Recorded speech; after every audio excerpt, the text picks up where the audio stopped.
gitu ya, teman-teman. Emoji sesuai dengan perasaan teman-teman pada pagi hari ini. Silahkan di chat. Waduh, keren-keren. Pasti ya teman-teman ada yang sedang sedih, ada yang sedang senang, ada yang sedang bahkan gundah, gelisah, galau mungkin ada. Tapi rata-rata semuanya sangat semangat sekali ya, sangat antusias sekali untuk mengikuti kegiatan prakarantina pada pagi hari ini. Oke, bagus sekali ya. Ada yang kasih emot membara gitu ya, menyala. Oke, kita apa namanya? Kalau belum kenalan gitu ya, kalau belum kenal maka tak sayang gitu ya. Maka saya kenalan terlebih dahulu. Perkenalkan, nama saya Zarif Hidayat. Saya Duta Baca Kabupaten Sukabumi tahun 2023. Saat ini sedang berkuliah di Universitas Linggabuana Pegari Sukabumi dengan prodi Pendidikan Ekonomi ya teman-teman. Pada hari ini teman-teman ada 3 pemateri ya, ada 3 materi, ada 3 narasumber. Yang pertama materi tentang KTI. KTI itu adalah karya tulis ilmiah yang akan dibawakan nanti sama Bapak Haji Jamhar. Kemudian ada materi pengabdian yang akan dibawakan oleh Bapak Roni.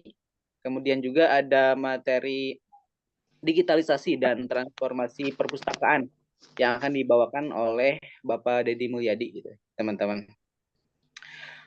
Namun teman-teman dalam kegiatan ini ya, teman-teman diwajibkan ya semuanya harus on cam, teman-teman. Jangan sampai ada yang off cam. Bahkan kalau kemarin ada yang terkendala jaringan dan lain sebagainya, mungkin untuk hari ini teman-teman hal-hal tersebut bisa diantisipasi ya. Jangan sampai ketika pematerian berlangsung teman-teman keluar masuk, terus tidak memperhatikan dan lain sebagainya. Oke, semuanya wajib ya untuk di on cam kan. Oke, saya cek dulu ya.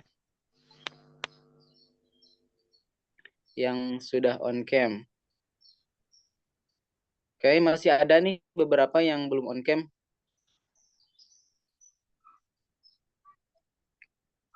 Karena ini bagian dari etika ya teman-teman. Ketika kita sedang diberikan ilmu itu ya mungkin kita minimal memperlihatkan wajah kita ya teman-teman. Oke, ditunggu ya. Semuanya untuk di on cam kan.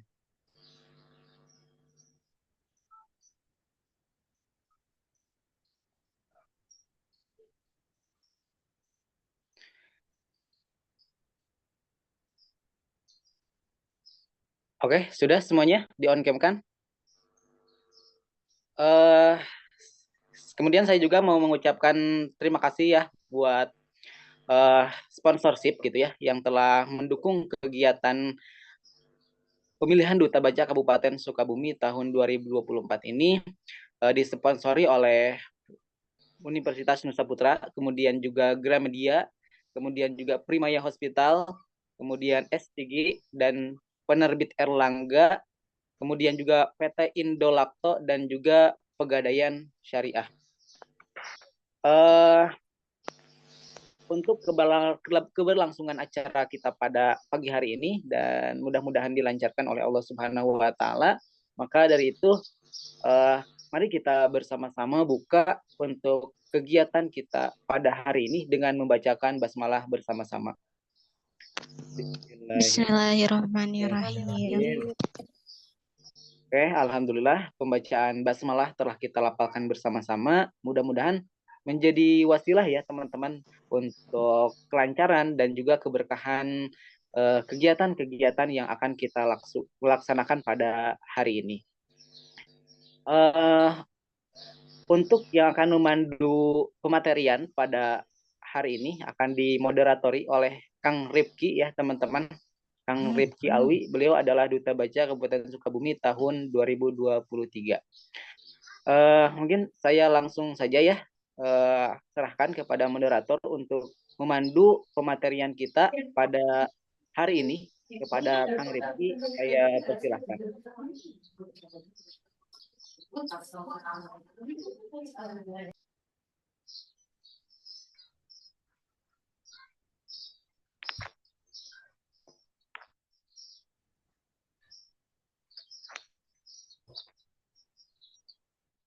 Halo, apa suara saya terdengar?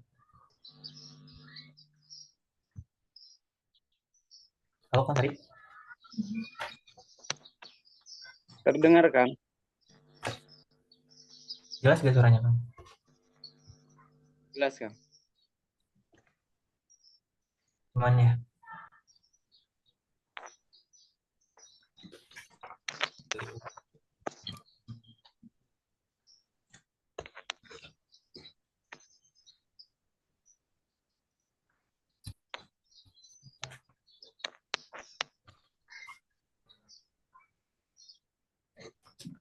Oke. Halo semuanya. Selamat pagi. Selamat pagi. Selamat pagi, Kak. Baik, Kang. Selamat pagi semuanya. Salam sejahtera untuk kita semua. Alhamdulillah kita sampai pada materi yang ketiga kali ini, yaitu tentang karya tulis ilmiah. Mungkin telah bergabung bersama saya, yaitu Bapak Jamhari SPD MPD. Apakah sudah bergabung, Pak? Siap, insya Allah. Oke, baik. Selamat pagi, Pak. Pagi. Saya Rifki Al-Fahmi sebagai moderator pada acara kali ini. Mungkin yang pertama-tama saya akan memperkenalkan nih secara ringkas siapa sih pemateri kita kali ini, yaitu eh, nama lengkap Haji Jamhari SPD MPD, pangkat atau golongan pembina utama muda, eh, pendidikan terakhir pasca sarjana S2, jabatan Kepala Sekolah Negeri SMA 1 Ciracap. Beliau juga menempuh pendidikan S1 di Universitas Pendidikan Indonesia pada tahun 1998 dan tamat program pasca sarjana atau S2 di UHAMKA Jakarta pada tahun 2003. Dan prestasi beliau yang pertama, guru PPKN SMA berprestasi tingkat nasional Kementerian Pendidikan dan Kebudayaan Republik Indonesia pada tahun 2018 dan mendapatkan juara 1. Yang kedua, Grand Finalis Anugerah Konstitusi Guru PPKN SMA SMK MA berprestasi tingkat nasional Mahkamah Konstitusi Republik Indonesia pada tahun 2018. Dan yang ketiga, Guru PPKN SMA berprestasi tingkat Provinsi Jawa Barat pada tahun 2018 dan mendapatkan juara pertama. Yang keempat, yang kelima, mewakili Jawa Barat dalam Forum Ilmiah Guru Berprestasi Tingkat Nasional pada tahun 2004. Yang keenam, Kepala Sekolah penerima anugerah TIK bidang pendidikan tingkat Provinsi Jawa Barat 2023 dan mendapatkan peringkat terbaik kedua. Oke, mungkin selanjutnya judul karya ilmiah yang pernah Pak hari ini terbitkan. Yang pertama, Best Practice Kepala Sekolah, Penilaian Prestasi dan Kinerja Kepala Sekolah Dinas Pendidikan Provinsi Jawa Barat, KSD Wilayah 4 Kabupaten Sukabumi 2020 dengan judul New Pandemic Education and New Learning for Young Generation Unity sebagai strategi pendekatan pembelajaran era pandemi COVID-19 di SMA Negeri 1 Ciracap Kabupaten Sukabumi pada tahun 2020. Yang kedua, karya ilmiah dan karya inovatif Jurnal Ilmiah Pendidikan Inspirasi Juara Kantor Cabang Dinas Pendidikan Wilayah Kabupaten Sukabumi pada tahun 2020 dengan judul Peningkatan Prestasi Kinerja Guru SMA 1 Cilacap Kabupaten Sukabumi melalui kegiatan workshop tahun 2020. Terus yang selanjutnya Lomba Guru PPKN Prestasi tingkat SMA Kabupaten Sukabumi pada tahun 2005 dengan judul Actually of School Development sebagai teknik pendekatan dalam proses pembelajaran kewarganegaraan yang demokratis dan lain-lain. Sebenarnya masih banyak prestasi-prestasi beliau, mungkin saya tidak bisa sebutkan satu-satu. Mungkin teman-teman dilihat dari prestasi beliau tentang karya tulis ilmiah ini akan sangat menarik. Soalnya nanti kita pasti akan dapat banyak insight menarik dari beliau. Tanpa mengurangi rasa hormat, langsung saja saya serahkan kepada Bapak Jamhari SPD MPD. Kepadanya saya persilakan. Terima kasih dari Rifki, adik-adik semua yang sangat super, sangat berbahagia sekali pada kesempatan ini bisa bertemu walaupun lewat tatap muka Zoom. Mudah-mudahan ini tidak mengurangi kebahagiaan kita. Bismillahirrahmanirrahim. Assalamualaikum warahmatullahi wabarakatuh. Waalaikumsalam Waalaikumsalam warahmatullahi warahmatullahi wabarakatuh. Alhamdulillah, puji syukur kita panjatkan kehadirat Allah SWT. Mudah-mudahan kita senantiasa diberikan rahmat, diberikan kesehatan, dan diberikan keberkahan. Terutama dalam rangka menekuni dan juga kita mempersiapkan untuk membentuk calon-calon generasi yang literate, cerdas, apalagi ini untuk pemilihan duta. Mudah-mudahan kalian semua dalam keadaan sehat walafiat. Amin ya Allah ya Rabbal Alamin. Tak lupa salawat serta salam semoga tercurah pada baginda Nabi besar Muhammad Sallallahu Alaihi Wasallam, kepada keluarga, para sahabat, dan mudah-mudahan kita senantiasa menjadi pengikut setia sampai akhir zaman dan mendapatkan syafaatul ujma nanti di yaumil akhir. Amin ya Allah ya Rabbal Alamin. Adik-adikku yang sangat saya cintai, saya banggakan, dari Rifki, sungguh menjadi kehormatan bagi saya secara pribadi untuk bisa bertukar pikiran, bertukar pengalaman, sebab pada intinya banyak teman-teman di kepala sekolah Kabupaten Sukabumi dan Kota Sukabumi juga yang memiliki kompetensi yang lebih dari saya. Namun mungkin ini hanya sekedar untuk berbagi praktik baik dalam rangka mencoba menumbuhkan semangat untuk mau dan mampu, serta kita bisa melaksanakan salah satu agenda kegiatan, yaitu menulis karya tulis ilmiah bagi kalangan putra-putri remaja terbaik di Kabupaten Sukabumi. Adik-adikku yang saya cintai, tadi sudah disampaikan sedikit mungkin informasi, karena kebetulan saya saat ini sedang berada di sekolah juga karena lagi PPDB ini dari ya. PPDB hari kedua yang mudah-mudahan bisa berjalan dengan lancar dengan segala dinamika yang ada. Pada kesempatan ini saya diberikan tugas dari Kepala Cabang Dinas untuk menyampaikan materi tentang karya tulis ilmiah dalam membumikan. Ya. Dalam bicara membumikan berarti ini kita mencoba untuk memberikan satu nuansa yang menggembirakan bagi Kabupaten Sukabumi khusus di bidang literasi. Boleh mungkin share screen ya, Kang? Boleh Pak. Ya, siap.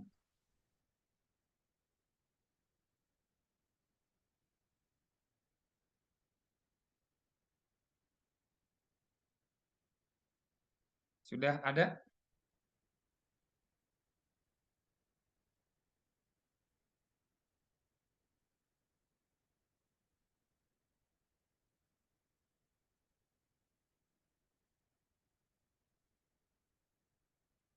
Ya, bisa dilihat? Halo? Sudah ada. Sudah terlihat, Pak. Lihat ya, terima kasih. Sebelum kita melangkah lebih jauh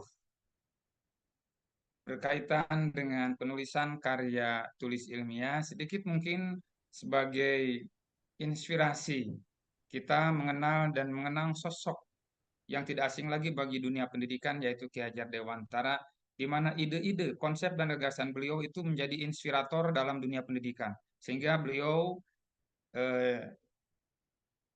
di tetapkan sebagai Bapak Pendidikan Indonesia. Beliau pernah menyampaikan sebuah kalimat bahwa pendidikan adalah daya upaya untuk memajukan tumbuhnya budi pekerti, pikiran, dan tubuh anak. Artinya ini ada sinergitas antara unsur psikologis dan unsur fisik.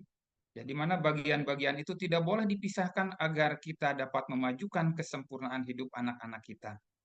Ini mohon anak-anakku, adik-adikku yang sangat pada hari ini termasuk kelompok-kelompok yang berhasil juga, mari kita maknai ya pepatah atau petutur atau ide gagasan yang cerdas dari Bapak Pendidikan kita, yaitu Ki Hajar Dewantara. Di sisi lain anak-anakku bahwa kegiatan ini juga merupakan bagian dari kegiatan literasi.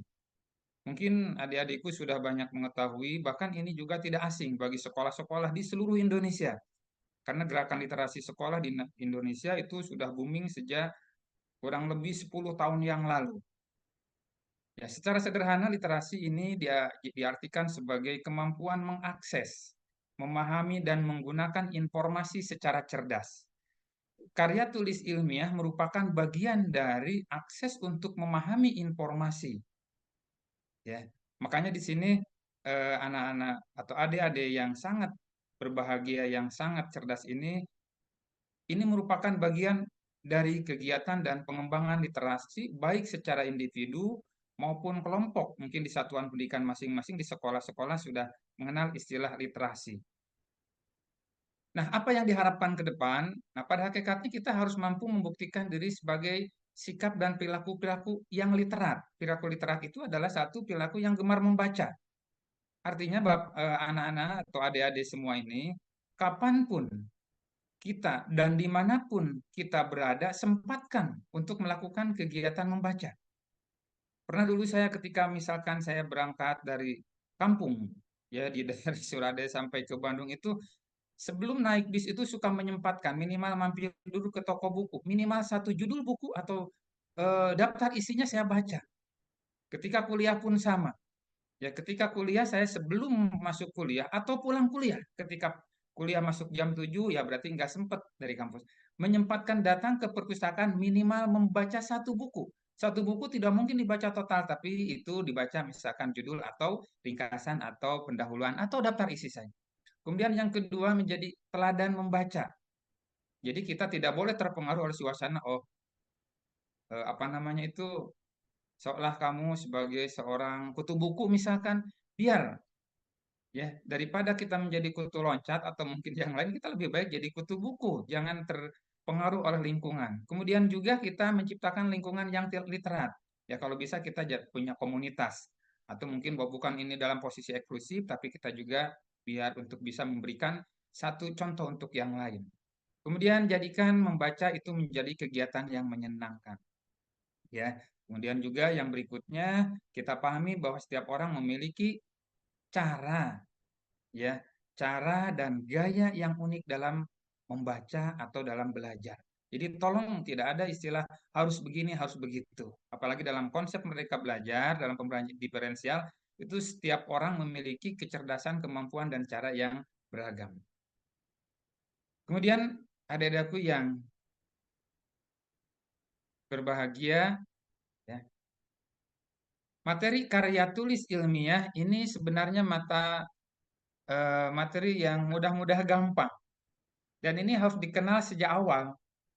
Mengapa? Karena rentetan proses pendidikan dari mulai mungkin tingkat SD, SMP, SMA sampai perguruan tinggi membutuhkan informasi yang berkaitan dengan karya tulis ini.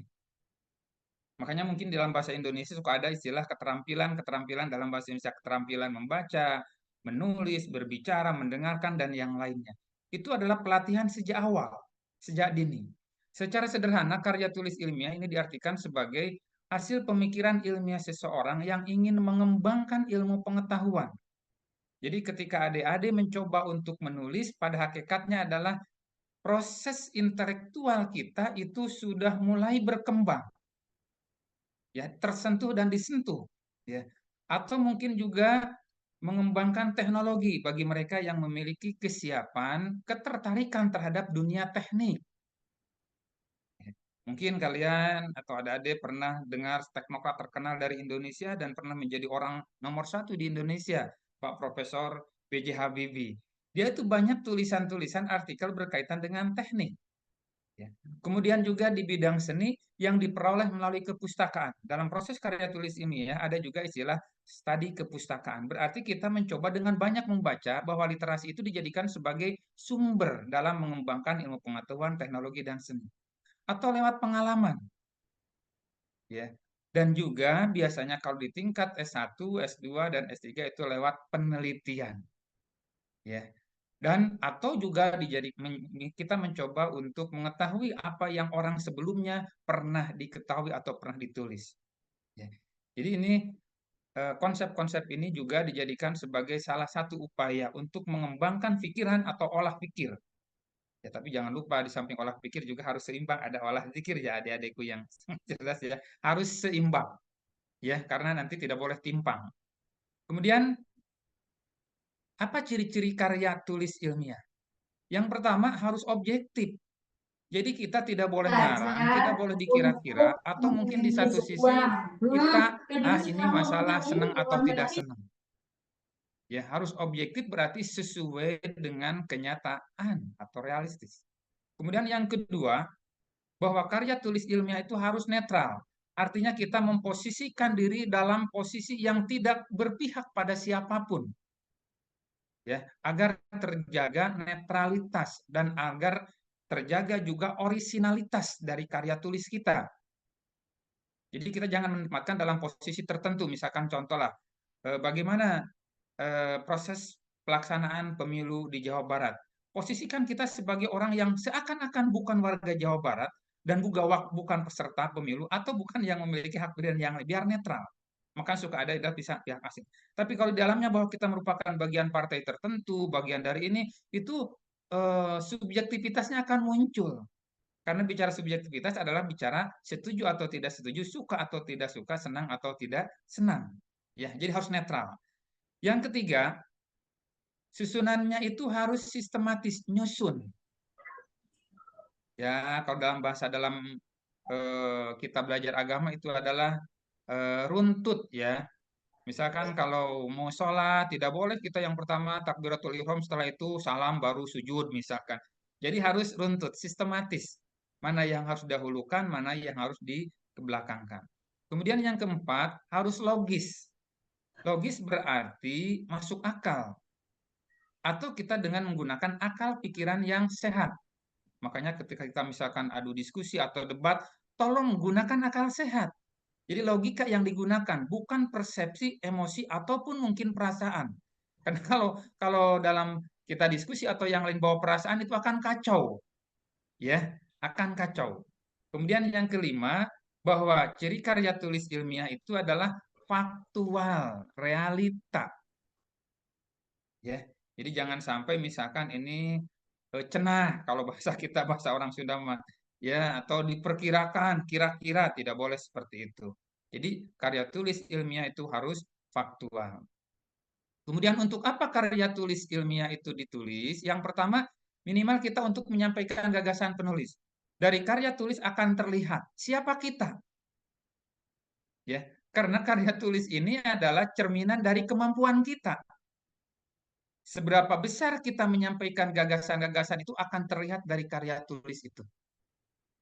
Ya, jadi ini kepiawaian dan juga mungkin kemampuan, skill kita dalam menulis akan terlihat lewat tulisan-tulisan. Kemudian yang kedua, bahwa tujuan penulisan karya adalah sebagai persyaratan studi. Tadi ada kakak yang sedang berkuliah mungkin, atau mungkin sekarang ada yang mau ujian atau yang lainnya, ada misalkan persyaratan administrasi akademik. Ya, nanti kalau adik-adik kuliah mungkin ada istilah penulisan karya tulis ilmiah dalam bentuk skripsi, misalkan itu untuk S1. Ya, itu persyaratan studi. Yang ketiga, untuk mendiskusikan gagasan. Nah, kalau adik-adik nanti ada lomba karya tulis ilmiah, pada hakikatnya untuk mendiskusikan gagasan. Ketika temanya ditentukan, nanti akan terlihat gagasan siapa yang paling brilian, yang paling mengena, yang paling munel, bahasanya seperti yang paling mungkin di satu sisi bisa mencerahkan. Ya, itu nanti akan ada diskusi gagasan. Yang berikutnya tujuan penulisan adalah mungkin untuk lomba. Nah, kalau lomba ini ada strategi khusus, mungkin saya beberapa kali pernah lomba dalam posisi sebagai guru, ada yang misalkan. Dalam lomba itu ada strategi-strategi ketika kita menulis, karena untuk lomba biasanya ada uji dokumentasi, ada uji tes, ya, ada juga uji karya tulis, ada presentasi. Untuk perlombaan biasanya karya tulis itu sebisa mungkin judulnya itu bisa menarik perhatian orang. Sehingga orang itu bisa muncul rasa penasaran. Jadi ketika judulnya tertarik, maka orang insya Allah akan ingin mengetahui apa sih yang mereka sajikan itu. Tapi kalau ketika karya tulis untuk perlombaan hanya judulnya biasa-biasa, paling juga yang begini mah begini, kan seperti itu. Itu kadang-kala tidak greget. Jadi ada greget kalau kita mau menulis karya tulis untuk perlombaan. Dari mulai judul, kemudian juga cara pemaparan nanti harus membuat orang itu jadi tertarik, penasaran lah, ya seperti itu. Kemudian yang berikutnya adalah untuk menyebarkan hasil penelitian. Makanya dalam beberapa karya tulis biasanya dilihat dari manfaatnya bahwa penelitian ini mudah-mudahan bisa satu meningkatkan misalkan kemampuan baca seseorang, meningkatkan pengetahuan dan yang lainnya. Itu kalau memang misalkan kita tujuannya adalah untuk biasanya untuk menyebarkan hasil penelitian ini bagi para ilmuwan ya atau peneliti-peneliti senior yang sudah terakreditasi ya karya-karyanya. Nah, kalau kita minimal itu untuk mengembangkan diri, mengembangkan pengetahuan, dan untuk mendiskusikan gagasan. Nah, karya tulis ilmiah itu ada yang mungkin disebut lebih khusus itu yang populer. Bicara populer itu biar terkenal kan. Ya, ini adalah tulisan ilmiah yang dipublikasikan di media massa. Nah, beda juga bahasanya. Kalau untuk kata yang tata apa KTI, yang tataran akademis biasanya sangat normatif sekali. Ya, untuk persyaratan akademis biasanya sangat normatif. Mulai dari sistematika, bahasa, sampai kepada isi itu sangat normatif sekali, Bapak. Kalau untuk yang populer, minimal kaidah-kaidah umum, ya penulisan karya ilmiah itu dijunjung tinggi. Kadang-kala menggunakan bahasa-bahasa yang familiar atau bahkan bahasa-bahasa yang anak muda sekarang. Nah, kalau dalam penulisan karya ilmiah yang untuk kepentingan akademik tidak boleh ya karena di sana ada diikat oleh norma-norma tertentu yang menjadi dasar ikatan dalam penulisan karya ilmiah. Ini biasanya dipublikasikan seperti kalau kita menulis di koran, di majalah atau sejenisnya yang menekankan masalah yang hangat atau bahasa yang lebih sederhana itu yang aktual dengan bahasa yang populer dalam jika misalkan siapa ini pembacanya maka menggunakan bahasa gaul. Ini kalau pembacanya kalangan ulama berarti ini bahasa agama. Kalau di bidang pendidikan berarti ini nuansanya nuansa pendidikan. Kalau anak muda ya bahasa anak muda. Jadi si penulis ini mampu membaca siapa yang akan membaca karya tulis ini. Itu untuk di karya tulis ilmiah populer. Kemudian contohnya ada resensi, ada artikel atau sinopsis. Ini anak muda biasanya paling senang ke sinopsis di rangkuman atau ringkasan-ringkasan cerita atau film atau buku dan yang lainnya. Ya. Nah kalau yang non ilmiah,